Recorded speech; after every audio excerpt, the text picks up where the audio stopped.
Jo crec que amb les paraules del Jaume, tots els que estem aquí, estic segur que hi estem d'acord. És a dir, els mals que té el nostre país tenen un causant molt clar i per tant el que cal és que enfilem, a partir de la realitat que tenim, enfilem el camí cap a la independència i mirem de posar-nos el màxim d'acord que sigui possible tots els que hi estem a favor, mirem de convèncer el màxim de gent que encara no hi està a favor però que hi podria estar ben aviat i que dibuixem un full de ruta, una traça per poder-hi avançar.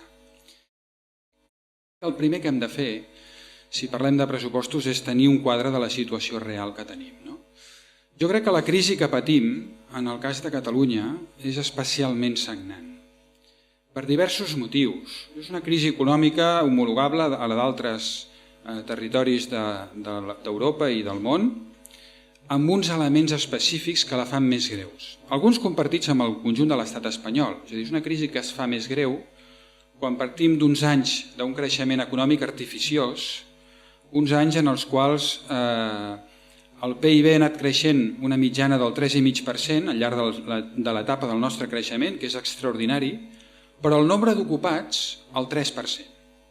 I això vol dir que la productivitat per ocupat, el tipus de lloc de treball amb el qual creixia la nostra economia, no era un lloc de treball que afegís valor, sinó que hem estat creixent en sectors intensius en mà d'obra, que alguns d'ells, i l'estirada de la construcció és molt coneguda a partir de la liberalització del sòl, a partir d'un accés al crèdit fàcil, a partir d'unes condicions que feien possible aquesta bombolla més gran, ens ha portat un creixement molt desequilibrat.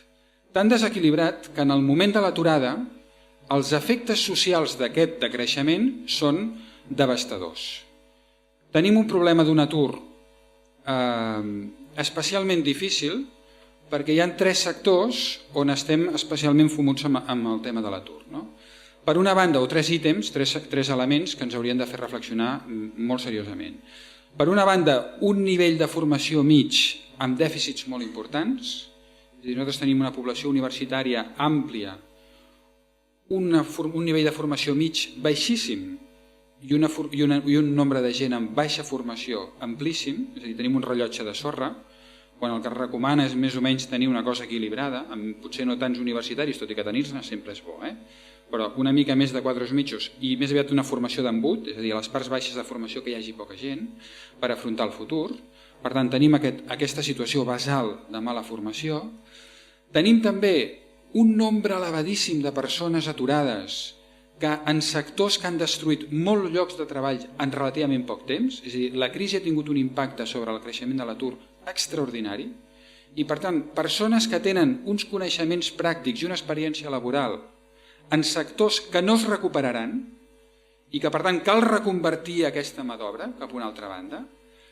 I després tenim també en els col·lectius de dificultat d'inserció laboral un enquistament molt important. Un atur juvenil que no baixa, un atur femení altíssim i un atur de col·lectius determinats, com per exemple el d'immigració, que com sabeu alguns és un tema que aquest sí que tinc l'obligació de saber-ne una mica, doncs també altíssim. Per tant, és una crisi econòmica que porta un quadre de crisi social molt important. I això en el nostre cas de país sense estat té 2 conseqüències letals. La primera és què és la catalanitat? La catalanitat és una cosa a la qual sobretot la gent s'hi apunta. El nostre és un país amb una base demogràfica importadora des dels últims 100 anys importantíssima. I el tipus de creixement econòmic va portar un creixement demogràfic desequilibrat, sens dubte, sens dubte. Va venir potser massa immigració, massa ràpid, en unes franges laborals de poca viabilitat futura, sens dubte. Però també ens va passar als anys 60 i també ens va passar als anys 20, amb unes magnituds molt similars. Al final de les 3 onades migratòries, al final de totes 3, hem acabat a l'entorn entre el 32 i el 38% de persones viscudes de fora. Per tant, al nostre país, la catalanitat és una cosa que la gent s'hi apunta perquè té brillo, perquè atrau, perquè és diferent. La gent s'apuntava a la catalanitat que havia vingut d'altres llocs de l'Estat perquè hi havia una mentalitat més oberta, perquè érem més emprenedors, perquè érem capaços de crear coses malgrat tenir un estat en contra. I això era un element de cohesió social de construcció nacional i de pervivència del nostre poble com a projecte. Que tot i que demogràficament les condicions no han estat massa favorables perquè pervisquéssim com a poble, hem perviscut perquè teníem aquesta capacitat d'atracció. Mantenim aquesta capacitat d'atracció? Som substancialment diferents, amb més brillo que els altres? Val la pena apuntar-s'hi a la catalanitat? Home, jo diria que encara sí, però això sí, amb un encara. Amb un encara. La catalanitat s'esgota. La urgència per ser independents és cada dia més gran. Per tant, aquesta situació de crisi ens porta a un altre problema. I un segon problema afegit. Nosaltres podíem sobreviure com a poble al segle XIX amb un estat en contra i fins i tot bona part del segle XX amb episodis sagnants perquè el pes del sector públic en l'economia durant tots aquests temps era una cosa anecdòtica en el segle XIX. Avui no és així. En els països occidentals el pes del sector públic oscil·la entre el 30 i el 60% de l'economia. Per tant, tenir un estat en contra té molts efectes en moltes coses. I per tant, ja no és tan fàcil, entre cometes, sobreviure com a poble atractiu per la pròpia iniciativa, al marge d'un estat o amb un estat en contra. Hi ha masses coses que depenen de l'estat. Tenir, per exemple, un programa que no tenen aquests pressupostos d'innovació per la nostra indústria és fonamental, perquè els països que ho fan saben que hi posen un euro, i en generen 3 més en inversió i generen futur en els nostres sectors industrials. Aquests pressupostos es carreguen totes les ajudes a la indústria, es carreguen totes les ajudes a projectes que han tingut el seu resultat i que necessiten continuïtat en el temps d'ajut a la innovació. I no parlo de la recerca, parlo de la innovació. La recerca és importantíssima, però potser en aquests moments el més urgent és que aquell fabricant de cargols que m'explicaven l'altre dia del Bages, que va decidir, diu, ostres, jo fabricant cargols no tinc marge, vaig a fer una reconversió, i ara fa implants dentals, i ara està facturant més d'implants dentals que de fabricar cargols, aquest senyor va haver-hi un moment que el vam haver d'ajudar una mica. I cada euro que hi vam posar, ell va posar 4 més. I en la riquesa i en l'increment de vendes i en els llocs de treball creats ha originat molta més riquesa. Aquest tipus de coses, amb aquests pressupostos, no els podem fer. Per tant, jo crec que el que urgeix, o per exemple, un altre aspecte del pes del sector públic, no? De la importància del sector públic, com sortirem de la crisi sense inversió? No hi ha ningú que pugui crear més riquesa sense inversió. Com millorarem la competitivitat de les nostres empreses perquè creïn més llocs de treball, perquè tinguin brillo sense inversió?